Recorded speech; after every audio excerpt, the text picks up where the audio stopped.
আমাদের দেশটা স্বপ্নপুরী। আবিদা সুলতানার গাওয়া এই গানটি আবার বৃদ্ধ বনিতা সবার মনকে আনন্দে উদ্বেলিত করত। কারণ এই গানটি ছিল দেশের নদী নালা, খাল বিল, সবুজ মাঠ, বন বনানী ও মানুষের আশা আকাঙ্ক্ষা আর সম্ভাবনার প্রতীক।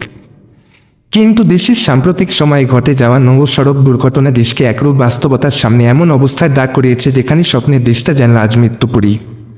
মানুষের জীবনের মূল্য এখানে যে কত সস্তা তা এদেশে যারা না থাকেন তারা গুণাক্ষরেন টের পাবেন না।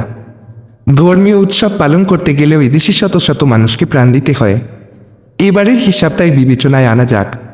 এই ঈদ যাত্রায় এতদিনে সারা দেশে সড়ক দুর্ঘটনায় 204 জনের মৃত্যু সংবাদ প্রকাশ করেছে প্রথম আলো। এতে 6 শতাধিক মানুষ আহত হওয়ার খবরও রয়েছে। ঈদকে কেন্দ্র করে বাড়তি চাপ, ফিটনেসবিহীন গাড়ি, দীর্ঘযাত্রা, চালকের ক্লান্তি, বেপরোয়া গতিতে গাড়ি চালানো, খানাখন্দ সড়ক ও দুর্বল তদারকি সহ নানা অব্যবস্থাপনা এই দুর্ঘটনার মূল কারণ। সরকারি সংস্থা খোদ বিআরটি কর্তৃক প্রকাশিত তথ্যে আমাদের চোখ চড়করাজ। তারাও এই এতদিনে মৃত্যু সংখ্যা 132 বলে জানিয়েছে। বেসরকারি হিসাবে মৃত্যু সংখ্যার চেয়ে সরকারি হিসাবে মৃত্যু কম দেখানো আমাদের সরকারি সংস্থাগুলোর বহু পুরনো অভ্যাস।